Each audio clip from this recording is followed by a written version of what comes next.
Welcome to my channel. ఇప్పుడిప్పుడే మనకు ఒక బ్రేకింగ్ న్యూస్ అయితే రావటం జరిగిందండి. ఏపీ ఉద్యోగులు ఈ విషయాన్ని గనక గమనించకపోతే ఖచ్చితంగా లక్షల్లో అయితే నష్టపోవడం అయితే జరుగుతుందండి.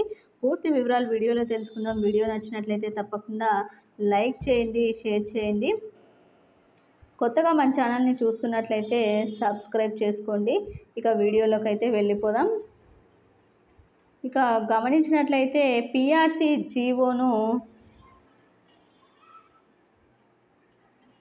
పీఆర్సీ జీవో 102ను రెన్యువల్ చేయించుకుంటేనే ఫ్యూచర్లో 11వ పీఆర్సీ అరియర్స్ తీసుకోవడానికైతే వీలవుతుందండి.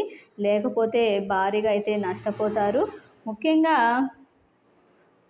1/7/2018 నుంచి 1/1/2022 మధ్య రిటైర్ అయినటువంటి ఉద్యోగులు మరియు ఉపాధ్యాయులు పీఆర్సీ అరియర్స్, డిఏ అరియర్స్, అదేవిధంగా లీవ్ అరియర్స్,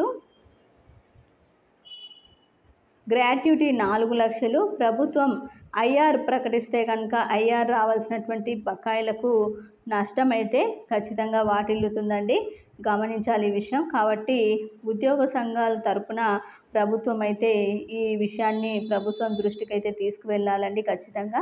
లేకపోతే ఉద్యోగులు భారీగా నష్టపోయే అవకాశం అయితే ఉంటుంది అని అయితే తెలుస్తోంది. ముఖ్యంగా మీకు వీడియో నచ్చినట్లయితే తప్పకుండా లైక్ చేయండి, షేర్ చేయండి. Thank you for watching.